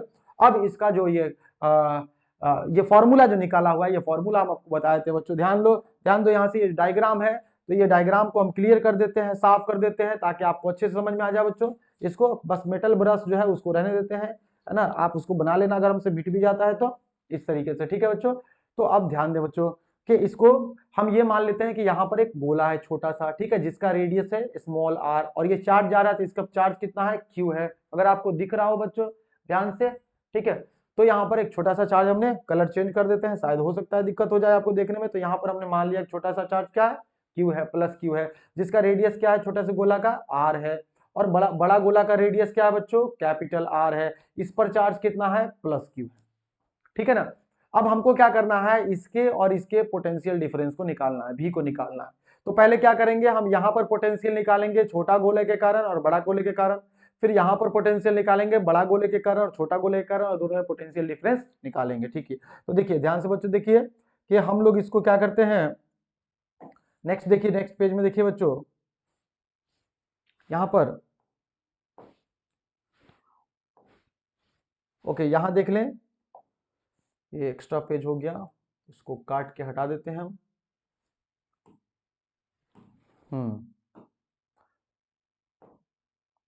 ओके, ध्यान दे बच्चों, तो करना क्या है हमको, कि हमको बड़ा स्फीयर हम डायरेक्ट कर रहे हैं यहाँ पे, ध्यान से देखिएगा आप लोग, सभी लोग समझ में आ जाएगा आपको, है ना। तो हम निकालेंगे पोटेंशियल किसका, बड़े गोले का, बड़े गोले का पोटेंशियल, बड़े गोले के पास पोटेंशियल कितना होगा, तो बड़े गोले है ना, on on big sphere, big sphere, या हिंदी में लिखें, हिंदी में लिखना है तो बड़े गोले के पास, है ना, बड़े गोले के पास, बड़े गोले पर, बड़े गोले पर पोटेंशियल निकालेंगे, बड़े गोले पर बच्चों, बड़े गोले पर, बड़े गोले पर हम लोग निकालने वाले हैं पोटेंशियल, बड़े गोले पर, गोले पर। तो बड़े गोले के पास पोटेंशियल, एक तो खुद बड़े गोले के कारण और एक छोटे गोले के कारण हो जाएगा, तो बड़े गोले के कारण पोटेंशियल निकाल देते हैं, v बराबर, है ना। तो हो जाएगा वहां पे, एक तो बड़े गोले के कारण फॉर्मूला 1/4 पाई एप्सिलॉन, और क्यू बड़े गोले पर है कैपिटल क्यू, और आर उसका रेडियस कितना है आर, और प्लस छोटे गोले के कारण बड़े गोले पर, तो 1/4 पाई एप्सिलॉन नॉट, और छोटे गोले पर चार्ज कितना है, क्यू है, लेकिन दूरी तो वही है बड़े गोले का लेंगे, क्योंकि बड़े बड़े गोले पर निकाल रहे हैं, तो दूरी वहां से कितना हो जाएगा, कैपिटल आर हो जाएगा। उसी तरीके से बच्चों छोटे गोले पर, छोटे गोले पर, तो छोटे गोले पर हम पोटेंशियल निकालेंगे, छोटे गोले पर निकालेंगे तो छोटे गोले पर हो जाएगा बच्चों स्मॉल वाला हो जाएगा, है ना, और ये बिग वाला कह देते हैं, बिग और ये स्मॉल, ठीक है ना, स्मॉल निकाल देंगे स्मॉल के कारण। तो ये क्या हो जाएगा, तो यहाँ पर पहले मान लो, पहले किसके कारण निकालोगे, चलो पहले छोटे गोले के कारण, तो 1/4 पाई एप्सिलॉन नॉट, और स्मॉल क्यू बट्टा क्या हो जाएगा आर, है ना, स्मॉल क्यू चार्ज है उस पर, और रेडियस छोटे गोले का कितना आर है, ठीक है, प्लस बड़े गोले के कारण यहाँ पर कितना होगा। तब जानते हो ना कि पोटेंशियल किसी गोले के भीतर हर जगह क्या रहता है, सेम रहता है। तो जैसे आप यहाँ ये पोटेंशियल जो बनाएगा यहाँ पे, देखो ये पोटेंशियल जो यहाँ पे बनाएगा वही अंदर में हर जगह होगा, तो बड़े गोले के कारण पोटेंशियल वही रहेगा बच्चों, है ना।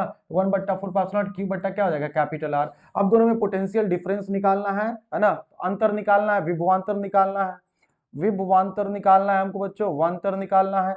तो विभवांतर क्या हो जाएगा, तो घटा दो, बड़े वाले में से छोटे वाले को घटा दो, तो v आपको डिफरेंस कह दो, अंतर कह दो इसका, डिफरेंस बराबर क्या हो जाएगा बच्चों, तो बड़े गोले वाले माइनस छोटे गोले, तो 1/4 पाई एप्सिलॉन नॉट क्यू बट्टा capital R, minus 1/4 pi epsilon naught और क्यू बट्टा स्मॉल क्यू बट्टा क्या है, कैपिटल आर, ठीक है। ये बड़े गोले का हो गया, माइनस माइनस करेंगे इस सबको, तो ये माइनस हो जाएगा, यही माइनस हो जाएगा, तो यहाँ हो जाएगा 1/4 pi epsilon not small Q बट्टा आर, स्मॉल क्यू बट्टा आर हो जाएगा, प्लस यहाँ पर बच्चों, प्लस यहाँ पर हो जाएगा 1, प्लस नहीं माइनस, क्या हो जाएगा माइनस, प्लस माइनस क्या हो जाएगा माइनस हो जाएगा, घटा रहे हैं ना इसको, घटा रहे हैं बड़े वाले छोटे वाले को, यहाँ पर हो जाएगा आपका, है ना। यहाँ नहीं लिखे हैं लेकिन लिख देते हैं, चलो डिफरेंस निकाल रहे हैं हम लोग, और हम लोग वी बी यानी बड़े वाले में से घटा रहे हैं वी स्मॉल वाले को, ठीक है। तब इनका मान रखे हैं यहाँ पे, क्यू बट्टा आर इसका रख दिया, और 1 2 3 और ये वाला मान रख देंगे, minus 1/4 pi epsilon not capital Q बट्टा आर। देखो ये कैपिटल क्यू बट्टा आर वाला कट जाएगा बच्चों, ये पूरा का पूरा ये आपका कट गया।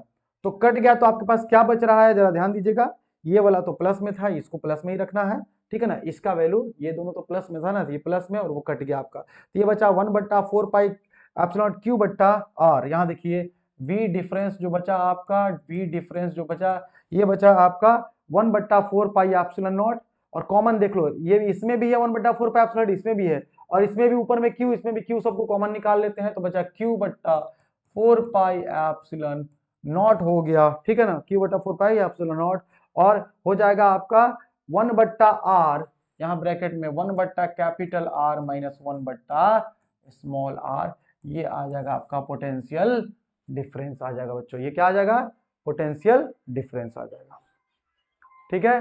तो इस तरीके से हमने पोटेंशियल डिफरेंस निकाल लिया, इस तरह से हमने बच्चों पोटेंशियल डिफरेंस निकाल लिया, ध्यान दें आप, 1 कैपिटल R माइनस इस तरीके से हमने बच्चों इसका पोटेंशियल डिफरेंस निकाल लिया। तो ये था आपका वेन डे ग्राफ जनरेटर इसको, और इस चैप्टर का पूरा लॉन्ग टाइप कंप्लीट हो गया बच्चों। अब अगला जो वीडियो आएगा वो चैप्टर 3 का आएगा, ऑब्जेक्टिव आएगा, शॉर्ट टाइप आएगा और लॉन्ग टाइप आएगा, ठीक है ना। तो इस वीडियो को आप लोग शेयर करें बच्चों के साथ और अन्य बच्चों के साथ, और देखें ध्यान से।